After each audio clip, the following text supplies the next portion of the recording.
Good morning friends, so welcome to the prelims booster session. आज का पहला topic है loss and damage at conference of parties 27। Environment के लिए topic important है। आपको पता है कि यूएन की जो क्लाइमेट कॉन्फ्रेंस होती है हर साल, वो अब शर्म शेख इजिप्ट में शुरू हो गई है। तो 190 कंट्रीज इसमें पार्टिसिपेट कर रही हैं। ऑफ कोर्स इंडिया भी पार्टिसिपेट कर रहा है। एनवायरमेंट मिनिस्टर हमारे इंडिया को रिप्रेजेंट कर रहे हैं वहाँ पर। और लॉस एंड डैमेज का जो एजेंडा है वो इस बार जो है वो हावी हो गया है इस क्लाइमेट कॉन्फ्रेंस में। तो हम इस एजेंडा को देखेंगे कि क्या है। इंडिया ने भी सपोर्ट किया है इसको, ऑफ कोर्स। तो आपको पता है कि हमारा जो क्लाइमेट है वो 1.1 डिग्री सेल्सियस से जो है हमारा वार्म होता जा रहा है प्लानट।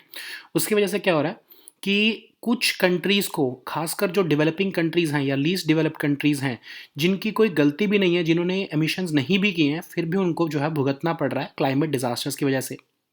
जैसे भी आपने रिसेंटली देखा कि पाकिस्तान में फ्लड्स आई, जिससे कि बहुत ज़्यादा जो है वहाँ पर नुकसान हुआ। इवन यूरोप में भी वर्स्ट ड्रॉट देखने को मिली, पिछले 500 साल की सबसे बुरी ड्रॉट देखने को मिली।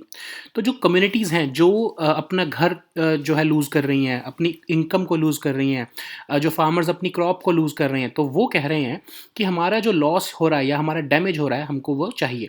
हमारा खर्चा जो है, हमारा जो नुकसान हो रहा है, सिर्फ डेवलप्ड कंट्रीज़ ने जो एमिशंस किए हैं, हिस्टोरिकल एमिशंस, उसकी वजह से हो रहा है। उसके लिए हमको पैसा चाहिए, हमें सपोर्ट चाहिए। इंडिया ने भी इसको सपोर्ट किया है। इंडिया भी कहता है कि यस, ये जो डेवलप्ड कंट्रीज़ हैं वो इसके लिए रिस्पॉन्सिबल हैं और उनको जो है इसके लिए सपोर्ट देना चाहिए। ठीक है। तो इंडिया ने भी, आपको पता है कि इसके अंदर यूएन की जो है ये COP27 में मिशन लाइफ प्रमोट करने के लिए कहा है, जिससे कि जो वेस्टफुल कंजम्पशन हम कर रहे हैं उसको रोकने के लिए इंडिया जो है वो आगे बढ़ना चाहता है। और इंडिया का एक ये एम है कि बाय 2028 तक हमारे कम से कम 80% जितनी भी विलेजेस या अर्बन लोकल बॉडीज़ हैं वो इन्वायरमेंट फ्रेंडली हो जाएंगी। ठीक है। अब हम बैक टू द टॉपिक देखते हैं कि लॉस एंड डैमेज जो है वो टर्म है क्या।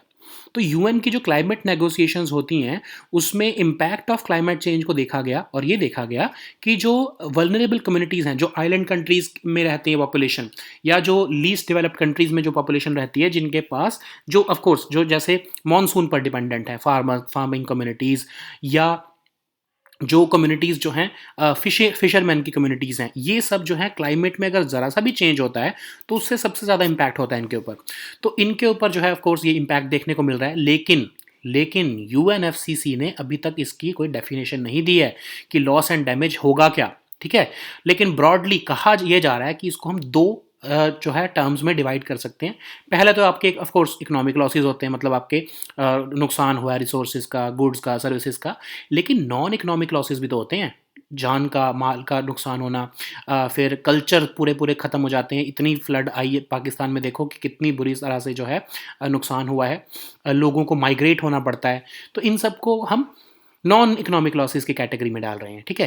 तो ये लॉस एंड डैमेज का कंसेप्ट आया कहाँ से? तो 1990s में जब ये यूएनएफसीसीसी की मीटिंग हुई, तब जो है आपकी जो alliance of small island states, उन्होंने और लीस्ट डेवलप्ड कंट्रीज ग्रुप ने कहा कि हमारे को तो जो है नुकसान जो हो रहा है उसका हमें भरपाई करनी चाहिए आप रिच कंट्रीज़ को। लेकिन रिच कंट्रीज़ ने उस सजेशन को इग्नोर कर दिया। ठीक है। लेकिन 2013 में वॉर्सो इंटरनेशनल मैकेनिज्म जो है ऑन लॉस एंड डैमेजेस जो है वो डिस्कस किया गया।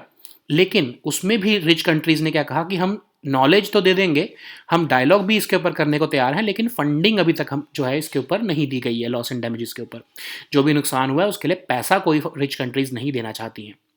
लेकिन जब ग्लासगो की समिट हुई पिछले साल COP26, तब ये मुद्दा दोबारा उठाया गया। अब ये मुद्दा जो जब पिछली बार उठाया गया तो Canada, Denmark, Germany, New Zealand, Scotland और बेल्जियम के एक प्रोविंस वेलोनिया ने जो है इसको सपोर्ट किया, काइंड ऑफ सपोर्ट किया। ऑफ कोर्स चाहे सिर्फ लिप सर्विस दी हो, बट उन्होंने कहा कि हाँ, ये जो बात है इसमें इसको डिस्कस करना चाहिए। तो इसीलिए ऑफ कोर्स इसके बारे में जो है बात शुरू हुई है। और शुरू होते ही COP27 शुरू होते ही ये मुद्दा जो है वो सबसे पहले रखा गया है आपकी लीस्ट डेवलप्ड कंट्रीज़ द्वारा। अब इसका वे अहेड ये है कि अभी तो सिर्फ शुरुआत हुई है, इतनी जल्दी जो है रिच कंट्रीज़ इसके ऊपर मानने तो वाली नहीं है ना। और वो कोई पैसा भी इतनी जल्दी नहीं देने वाली है। तो इसीलिए हमको ये कोशिश करनी है COP27 में कि एटलीस्ट एक loss and damage finance facility जो है वो एस्टैब्लिश कर ली जाए। और इसमें जो है जब भी अगर कोई क्लाइमेट डिज़ास्टर की वजह से जो है क्लाइमेट की वजह से कोई डिज़ास्टर आता है, तो उन कंट्रीज़ को सपोर्ट करने के लिए इसमें से पैसा निकाला जा सके। ठीक है। सो नेक्स्ट हम टॉपिक देखते हैं ग्लोबल क्लाइमेट रिपोर्ट 2022, ये भी आपके एनवायरनमेंट के लिए टॉपिक इंपॉर्टेंट है। तो state of global climate report जो है 2022 की, वो वर्ल्ड मेट्रोलॉजिकल ऑर्गेनाइजेशन ने जो है वो लॉन्च किया है। ऑफकोर्स पूरी रिपोर्ट तो नहीं लॉन्च किया, लेकिन प्रोविजनल रिपोर्ट को लॉन्च किया है। पूरी रिपोर्ट तो नेक्स्ट ईयर आपके अप्रैल में ही आएगी। अब इसमें होता क्या है कि जो क्लाइमेट नेगोशिएटर्स हैं, जो यूएनएफसीसीसी की मीटिंग में मिलने वाले हैं, उनको एटलीस्ट लेटेस्ट ट्रेंड्स पता हो कि क्लाइमेट का क्या जो है वो हाल चल रहा है, उसी के बेसिस पर वो आगे डिसीजन मेकिंग कर सकेंगे। ठीक है, तो ये रिपोर्ट ये कह रही है कि अगर हम 2022 का आंकड़ा देखें तो लगभग 1.15 डिग्री सेल्सियस जो है हम प्री इंडस्ट्रियल टाइम से ऑलरेडी आगे बढ़ चुके हैं। और हमारा टारगेट क्या था पेरिस क्लाइमेट चेंज में, पेरिस क्लाइमेट एग्रीमेंट में, कि हम 1.50 से आगे नहीं बढ़ने देंगे। तो मतलब सिर्फ 0.35 डिग्री सेल्सियस अगर इंक्रीज और हुआ तो हम पेरिस क्लाइमेट गोल को फेल हो जाएंगे। ठीक है, तो हमें अर्जेंट एक्शन की ज़रूरत है, वरना तो ये 1.5 डिग्री सेल्सियस का जो हमारा ऑब्जेक्टिव है ये हम पूरा नहीं कर पाएंगे। लेकिन ये कह रही है रिपोर्ट कि जो पिछले 8 साल, जो हम अगर हम अभी पिछले 8 साल देखें तो ये वार्मेस्ट जो है 8 साल हमारे अभी तक के देखे गए हैं। और 2022 जो है वो 5th या 6th warmest year on record देखा गया है। और जितनी भी हीट वेव्स आ रही हैं वो और इंटेंस होती जा रही हैं और लाइफ थ्रेटनिंग होती जा रही हैं। और अगर हम 1993 के बाद कंपैरिजन करें तो जो सी लेवल राइज है वो लगभग डबल हो चुका है, कि मतलब ग्लोबल वार्मिंग इतनी हुई है, बर्फ़ इतनी पिघली है, ग्लेशियर्स इतने पिघले हैं कि सी लेवल जो है वो डबल जो है वो राइज हुआ है। अगर सिर्फ हम पिछले 2.5 साल में देखें तो 10% जो है ओवरऑल राइज देखने को मिला है सी में। ठीक है, अब हम देखते हैं वर्ल्ड मेट्रोलॉजिकल ऑर्गेनाइजेशन के बारे में। ये एक इंटर गवर्नमेंटल ऑर्गेनाइजेशन है जो WMO कन्वेंशन ऑफ 1950 में बनाई गई थी। यूएन की ऑफकोर्स स्पेशलाइज्ड एजेंसी भी है और ये जिनीवा में इसका हेडक्वार्टर है। तो ये बेसिकली अर्थ का एटमॉस्फेयर कैसा चल रहा है, वेदर कैसा है, क्लाइमेट कैसा है, उसको ऑब्जर्व करती है। और इवन वाटर रिलेटेड सर्विसेज जो होती हैं उनके ऊपर भी जो है ये रिपोर्ट्स बनाती हैं। तो मेजर इनकी जो रिपोर्ट्स हैं वो यही है, of course status of world climate और आपका ग्रीन हाउस गैस बुलेटिन। ठीक है, सो नेक्स्ट हम टॉपिक देखते हैं टोटल लूनर एक्लिप्स। आपके साइंस के टॉपिक के लिए इंपॉर्टेंट है, साइंस एंड टेक के लिए। तो लूनर एक्लिप्स आपको पता है कि आज होने वाला है और ये इंडिया के हर जो है वो जो है प्लेस से दिखने वाला है। जब भी मून राइज होगा तभी आपको आप इसको देख पाओगे। ठीक है, तो आपको रेड कलर का मून दिखेगा, इसमें थोड़ा सा रेडिश मून दिखेगा, बिकॉज ये टोटल लूनर एक्लिप्स है। ठीक है, तो अभी मैं भी देखते हैं कि क्यों ऐसा होता है। ठीक है, तो लूनर एक्लिप्स होता क्या है? तो ये लूनर एक्लिप्स का जो है टोटल लूनर एक्लिप्स सिर्फ तभी होता है जब फुल मून हो। ठीक है, जैसे आज फुल मून होगा और अर्थ जो है वो जो है सन और मून के बीच में आ जाएगी, तो जो अर्थ की जो शैडो है वो मून के ऊपर पड़ेगी। लेकिन अर्थ की जो शैडो है वो कंप्लीटली कवर नहीं कर पाती है और उससे जो है जो सन की जो लाइट है, जो सनलाइट है, वो अर्थ की जो है रेडियस के बाहर से निकलती है और वो अर्थ जब सन के ऊपर पड़ती है तो हमको सन जो है वो थोड़ा रेड कलर का देखने को मिलता है। ठीक है, तो हम देखते हैं दो तरह के होते हैं, ऑफ कोर्स आपको पता है लूनर एक्लिप्स। एक तो होता है कि आउटर या पेनम्ब्रल शैडो, जब अर्थ की पड़ती है तो उससे अर्थ सिर्फ कुछ पार्ट ऑफ द मून को ही ब्लॉक करती है, पूरा मून ब्लॉक नहीं होता है, तो फिर वो पार्शियल लूनर एक्लिप्स होता है। लेकिन अगर जो है इनर या फिर अम्ब्रल शैडो पड़ती है, जब अर्थ की पूरी इनर अर्थ की जो शैडो पड़ती है, तो ऑफ कोर्स सारी सनलाइट को ब्लॉक कर लेती है, क्योंकि ऑफ कोर्स अर्थ बहुत बड़ी है मून से, तो उस केस में जो है वो फुल एक्लिप्स हो जाता है। तो यही पेनम्ब्रल लूनर एक्लिप्स क्या होता है कि जिसमें मतलब कई बार तो क्या होता है कि बहुत ही सटल सा लूनर एक्लिप्स होता है और उसको ऑब्जर्व हम नहीं कर पाते हैं। पार्शियल लूनर एक्लिप्स में क्या होता है कि मून जो है वो अर्थ की अम्ब्रल शैडो से पास होता है, तो इसलिए हम उसको देख पाते हैं, लेकिन वो पार्शियल होता है।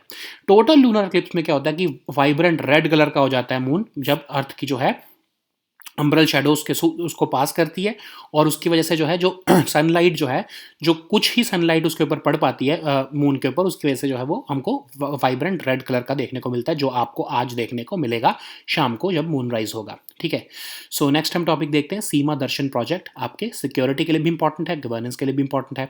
पीएम मोदी ने सिटीजन्स को अर्ज किया है कि आप नाडा बेट जो है गुजरात में, वहाँ पर विजिट करो अंडर सीमा दर्शन प्रोजेक्ट। तो सीमा दर्शन प्रोजेक्ट क्या है? तो बेसिकली एक प्रोजेक्ट है जिसमें कि हम सिटीजन्स को बीएसएफ पर्सोनल जो है उनकी लाइफ और उनका काम को दिखाने के लिए ये प्रोजेक्ट लॉन्च किया गया है। इसमें टूरिस्ट फैसिलिटीज़ बनाई जाएंगी और स्पेशल अट्रैक्शंस भी बनाई जाएंगी, ताकि जो है लोग देख सकें कि बीएसएफ कैसे काम कर रही रही है, देश के बॉर्डर्स को कैसे सिक्योर रख रही है, ठीक है। तो नाडा बेट क्या है, नाडा बेट जो है आपके रन ऑफ कच्छ रीजन में पड़ता है, इसको हम वाघा ऑफ गुजरात भी कहते हैं, और ये एक तरह से इंटरनेशनल बॉर्डर है पाकिस्तान और इंडिया के बीच में, और 1971 की इंडो पाक वॉर में भी इसने बहुत ही मेजर रोल प्ले किया था। अब हम बॉर्डर सिक्योरिटी फोर्स के बारे में भी देख लेते हैं। कंट्री के लैंड बॉर्डर को जो है गार्ड करने के लिए इनका मैंडेट है।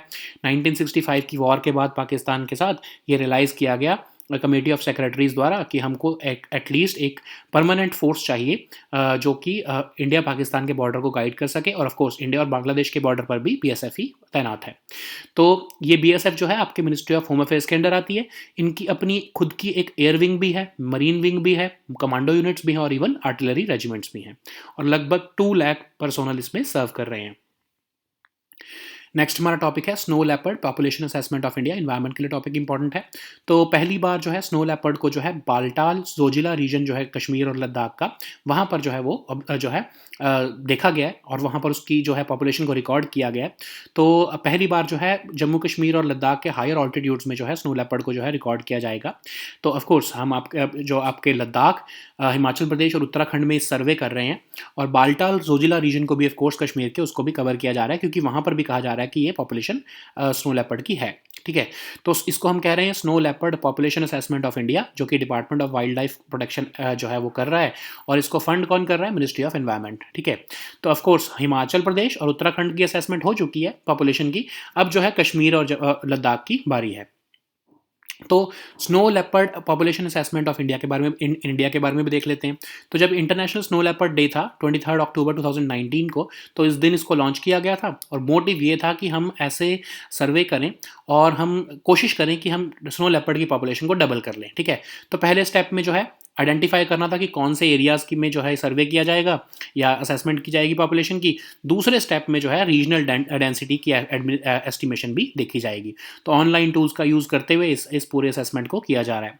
अब हम देखते हैं global snow leopard and ecosystem protection programme. ये ऑफ कोर्स पहली बार एक वर्ल्ड का जॉइंट इनिशिएटिव है लेपर्ड की प्रोटेक्शन, स्नो लेपर्ड की प्रोटेक्शन के लिए। जितनी भी 12 रेंज कंट्रीज हैं स्नो लेपर्ड की, वो उनकी governments, NGOs, inter government organisations, local communities, private sector, इसमें सब इकट्ठे होकर आए हैं ताकि स्नो लेपर्ड की पॉपुलेशन को प्रिजर्व किया जा सके। नेक्स्ट हमारा टॉपिक है Falcon Heavy rocket, science and tech के लिए इंपॉर्टेंट है। तो इलॉन मस्क के जो स्पेस एक्स हैं, उन्होंने भी रिसेंटली फैल्कन हैवी रॉकेट को जियो सिंक्रोनस अर्थ ऑर्बिट में लॉन्च किया है, और यूएस की मिलिट्री की नेशनल सिक्योरिटी स्पेस लॉन्च जो है उन्होंने किया है, ठीक है। तो 4th लॉन्च है ये इस जायंट रॉकेट सिस्टम का, जिसको कहा जा रहा है स्पेस एक्स द्वारा कि ये वर्ल्ड का मोस्ट पावरफुल रॉकेट है, और लगभग 64 मेट्रिक टन की इसकी लिफ्टिंग कैपेसिटी है। और ये जो आपका बोइंग का 737 जेट लाइनर होता है, वो अगर फुली लोडेड हो उसको भी ये रॉकेट उठा सकता है, इसमें इतनी पावर है, ठीक है। जो इसका इंजन है वो रिकवरी और रीयूज़ के लिए डिज़ाइन किया गया, मतलब उसको वापस दोबारा से भी यूज़ किया जा सकता है, वो डिस्ट्रॉय नहीं होगा।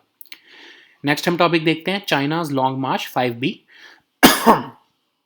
ये टॉपिक भी आपके जो है साइंस एंड टेक के लिए इंपॉर्टेंट है। रिसेंटली चाइना का लॉन्ग मार्च 5B रॉकेट जो है वो अनकंट्रोल होकर सेंट्रल पैसिफिक ओशन में जो है आकर गिरा है। ये कोई नवी बात नहीं है चाइना के लिए, पिछले कई साल से ऐसा हो रहा है। अभी हमने कुछ टाइम पहले भी स्पेस डेब्री के बारे में पढ़ रहे थे, तो इसका भी हमने देखा था कि सेम इसी मिशन का टियांगोंग स्पेस स्टेशन को छोड़ने के लिए जो टियानहे मॉड्यूल, जब फर्स्ट मॉड्यूल जो है चाइना ने लॉन्च किया था, उसके में भी जो है लॉन्ग मार्च 5B रॉकेट जो है वो अनकंट्रोल होकर जो है क्रैश हो गया था मालदीव्स के पास, और उससे जो है बच गए थे, बट जान माल का नुकसान नहीं हुआ था, ठीक है। तो चाइना का जो है स्पेस जो प्रोग्राम है, इसके ऊपर बहुत क्वेश्चंस इसलिए रेज किए जाते हैं कि किस तरह का ये लॉन्च करते हैं कि इनका कंट्रोल हमेशा लूज हो जाता है। तो एनीवेज अब हम देखते हैं कि टियांगोंग स्पेस स्टेशन है क्या। तो ये एक टी शेप्ड स्पेस स्टेशन है जिसको चाइना ने लो अर्थ ऑर्बिट में डालने के लिए बनाया है। 340 से लेकर 450 किलोमीटर अबव द सरफेस इसको रखा जाएगा। लगभग 1/5 ऑफ इंटरनेशनल स्पेस स्टेशन जितना इसका साइज है। मई 2021 में चाइना ने टियानहे जो है इसका फर्स्ट मॉड्यूल लॉन्च किया था। जून 2021 में चाइना ने 3 एस्ट्रोनॉट्स को भी ऑर्बिट में भेजा ताकि वो न्यू जो स्पेस स्टेशन है उसको बनाना शुरू करे, ऑक्यूपाई करना शुरू करे। टियांगोंग जो है वो ISS से बहुत छोटा है, और ISS में 16 मॉड्यूल्स हैं, इसमें सिर्फ 3 मॉड्यूल्स हैं, ठीक है। So now let us see all these topics in English. So the first topic is loss and damage at Conference of Parties 27. So this topic is important for environment section. So you know that UN Climate Conference is ongoing in Sharm el Sheikh, that is in Egypt, and during the first day itself, the participating countries, especially the least developed countries and the island countries, they have initiated this loss and damage program, whereby they are seeking climate justice. Okay, so you know that what is the issue here. So basically, you know that already the world has warmed by 1.1 degrees Celsius, or 1.15 to be precise, more than the pre-industrial levels, which means that we have just 0.35 degrees Celsius left to realize our climate goals. So anyways, this disproportionate amount of release of greenhouse gases is leading to losses and damages from climate change to the vulnerable communities who are there in developing or least developed countries. Okay, so you know that recently we have seen Pakistan's worst ever flooding. So basically, Pakistan was seeking climate justice for its communities because of the disproportionate emissions that have been done by developed countries. India has also supported this program. India has also said that these rich countries must be giving climate reparations to the suffering countries. And in COP27, it is also important that India has introduced this mission life, which is a 5-year mission in which we want to transition from mindless and wasteful consumption to conscious and purposeful utilization. And India is aiming that by 2028 we will have at least 80% of our all villages and urban local bodies to be environment friendly. So anyways, what is this loss and damage term? So basically, it's a very broad term. UN climate negotiations describe the impact of climate change and how people can adapt to it. So loss and damage is basically the damages incurred by the communities or even the countries due to the climate disasters which have been exacerbated by the climate change or the greenhouse gas emissions. So UNFCCC has not yet precisely defined this term loss and damage, but at the broader level, the countries have agreed that it can be divided into economic and non-economic losses. So economic losses, it is evident that climate disasters are causing are affecting resources, goods, and services. And the non economic losses are also there, which means that people are losing their lives. They have to migrate from one country to another because of climate disasters. So, all this is also happening, and this is under the term of loss and damage. So, where did this concept emerge? So, basically, since 1990s, when UNFCCC was established, appropriate response to loss and damage has been disputed. The low income countries and the small island states, they were asking rich countries that you have ignored our concerns and you have created this climate crisis. You need to pay these vulnerable people and countries. But of course, they were ignoring these pleas. And only in 2013, Warsaw International Mechanism on Loss and Damages was established. And under this Warsaw WIM, only the rich countries only agreed to enhance knowledge and dialogue strengthening. But there was still no funding mechanism which was promised to the countries. But in 2021, when the Glasgow summit happened, these countries got together again, and they started demanding this a cogent action on this loss and damage platform. So certain countries like Canada, Denmark, Germany, etc., they paid at least a lip service to this concern, and they said that we are ready to support you for this loss and damage financing.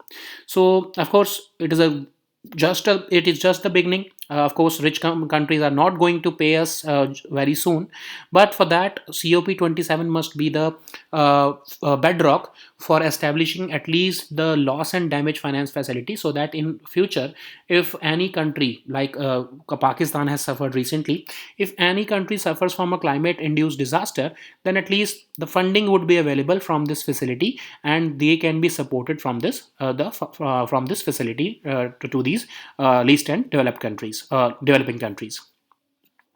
So the next topic is Global Climate Report 2022. This topic is important for your environment section.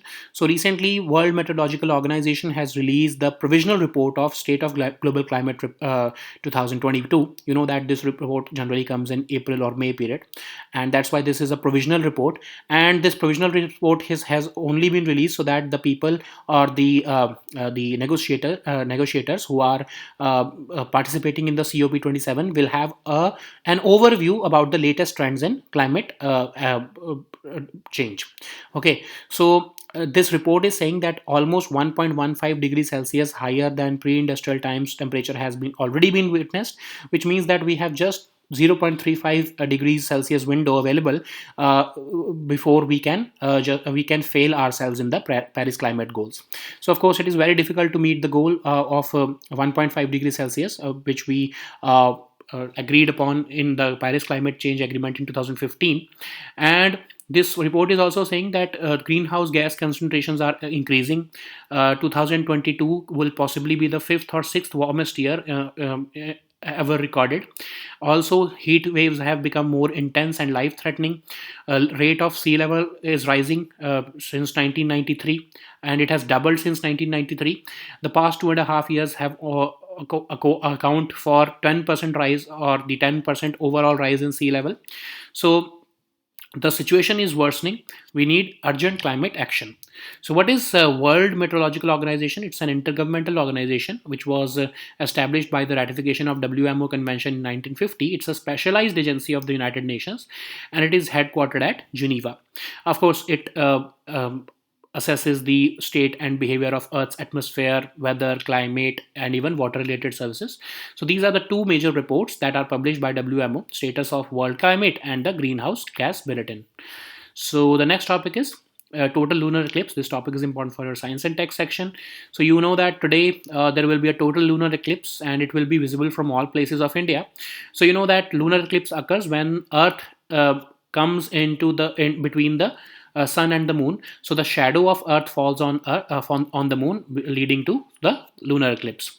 So it only occurs at the full moon when Earth comes directly between the sun and the moon, and uh, only if the moon passes through some portion of Earth's shadow. Okay, so when the outer or penumbral shadow of Earth blocks some part of the moon, then it is of course a partial lunar eclipse. If the inner or the umbral shadow of the Earth blocks all direct sunlight, then of course it is the full eclipse or a total lunar eclipse.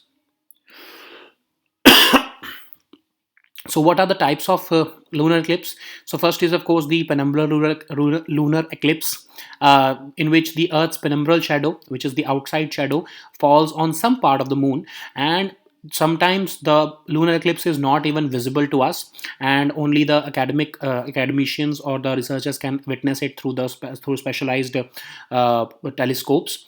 The partial lunar eclipse can be witnessed by us when the Earth's umbral shadow falls upon moon. And the total lunar eclipse that is happening today, the moon turns into vibrant red color because Earth's umbral shadow is covering the entire moon, and only some part of some part of sunlight is crossing and falling upon the moon, turning it into red color. Okay, so that would be the case today. You can witness the moon, the lunar eclipse in the evening today. Okay, so the next topic is Seema Darshan project. This topic is important for your governance and security both.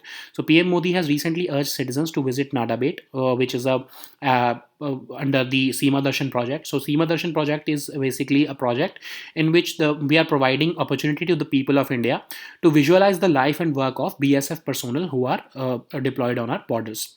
So for that, 1 crore 25 lakh rupees have been spent so that all kinds of tourist facilities and other special attractions can be developed.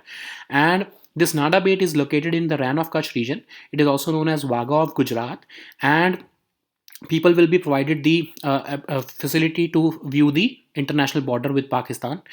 This Nada Bait also played a key role in 1971 Indo-Pak War. So, what is Border Security Force? Of course, the aim or the mandate of this force is to guard country's land border with both Pakistan and Bangladesh. And it was established only after the 1965 war with Pakistan, when we realized that state armed police battalion is insufficient. That's why Committee of Secretaries recommended that Border Security Force must be established, and it was established in 1965 under the Ministry of Home Affairs. So they also have their own air wing, marine wing, commando units, and even artillery regiments, and they also have almost 2 lakh personnel with almost 186 battalions. So the next topic is snow leopard population assessment of India. This topic is also important for your environment section. So first time we are recording snow leopard from the Baltal Zojila region of Kashmir and Ladakh. So basically we are focusing upon the higher altitudes of Kashmir region and Ladakh region. The survey which is being conducted is called the Snow Leopard Population Assessment of India, and the neighboring areas of Ladakh, Himachal Pradesh and Uttarakhand will be focused upon, and even the Baltal Zojila region of Kashmir will be also be surveyed. So this is the snow leopard population assessment of India, which is being conducted by Department of Wildlife Protection under the project which is being funded by the Ministry of Environment. And Himachal Pradesh and Uttarakhand survey has already been completed, but now the focus will be on Ladakh and the Baltal Zojila region of Kashmir. So what is snow leopard population assessment in India? So of course it was launched on the International Snow Leopard Day in October 2019, and we wanted to basically aim at doubling the population of snow leopard. First, in the first step, we had established which areas must be surveyed, and in the second step, of course, regional density will be estimated as to where these snow leopard is located in these regions. Okay, so for that, online tools will have been developed, where a data sharing portal has also been developed, so that the data will be shared through these platforms. So what is Global Snow Leopard and Ecosystem Protection Program? So it's a world's first joint initiative, and the aim is to conserve the endangered snow leopard. And all the 12 snow leopard range countries have united with each other, including the governments, NGOs, intergovernmental organizations, local communities, and even the private sector, so that snow leopard can be protected. So the next topic is Falcon Heavy Rocket. This topic is important for your science and tech section. So recently, Elon Musk owned SpaceX has launched this Falcon Heavy Rocket into a geosynchronous Earth orbit, and it has launched a national security space satellite for the US military. And this has been the fourth launch of this Falcon Heavy Rocket, which is being touted as the most powerful rocket in the world today. It has a lifting capacity of almost 64 metric tons, and it can even lift the equivalent of a fully loaded Boeing 737 jetliner. And the engine which is being used in this rocket is designed for recovery and reuse. So basically, it can be reused again. So, so the next topic is China's Long March 5B, which is also important for your science and tech section. So large fragments of China's Long March 5B rocket has plunged uncontrolled into the South Central Pacific Ocean. This is not the first time it is happening. China has been failing to control their rockets when they land back on the Earth, and this is probably since the last 2 years when we were discussing it on our prelims booster session. We discussed about about 2 times that China's Long March 5B rocket has landed uncontrollably, and it has caused damage also near Maldives, and US accused that China has been irresponsible with its space activities. So anyways, China launched this Long March 5B rocket to launch its third and final module of Tiangong space station, and it broke up during re-entry, and it plunged uncontrolled into the South Central Pacific Ocean. So God forbid people were not harmed because of it, even though the rocket was about 30 meters long and it weighed about 17 to 23 tons. So what is Tiangong space station? It's a T-shaped space station constructed by China, and it has been launched in low Earth orbit between 340 to 450 kilometers above the surface, and it has a mass which is roughly about 1/5 of the International Space Station. In May 2021, when China launched this Tianhe, which was the first module, the the space stations, the total of out of total three modules, the first module Tianhe was launched in 2021. I think this was the period when this Long March 5B crashed again, and China was criticized for it. In June 2021, again, China launched the three astronauts into orbit, so that country's new space station can be occupied by them. And Tiangong will be very small in size as compared to ISS, which because ISS has almost 16 modules, whereas Tiangong will have only three modules. Okay, so these were our topics for today. We'll meet next time with new topics. Until then, goodbye and take care.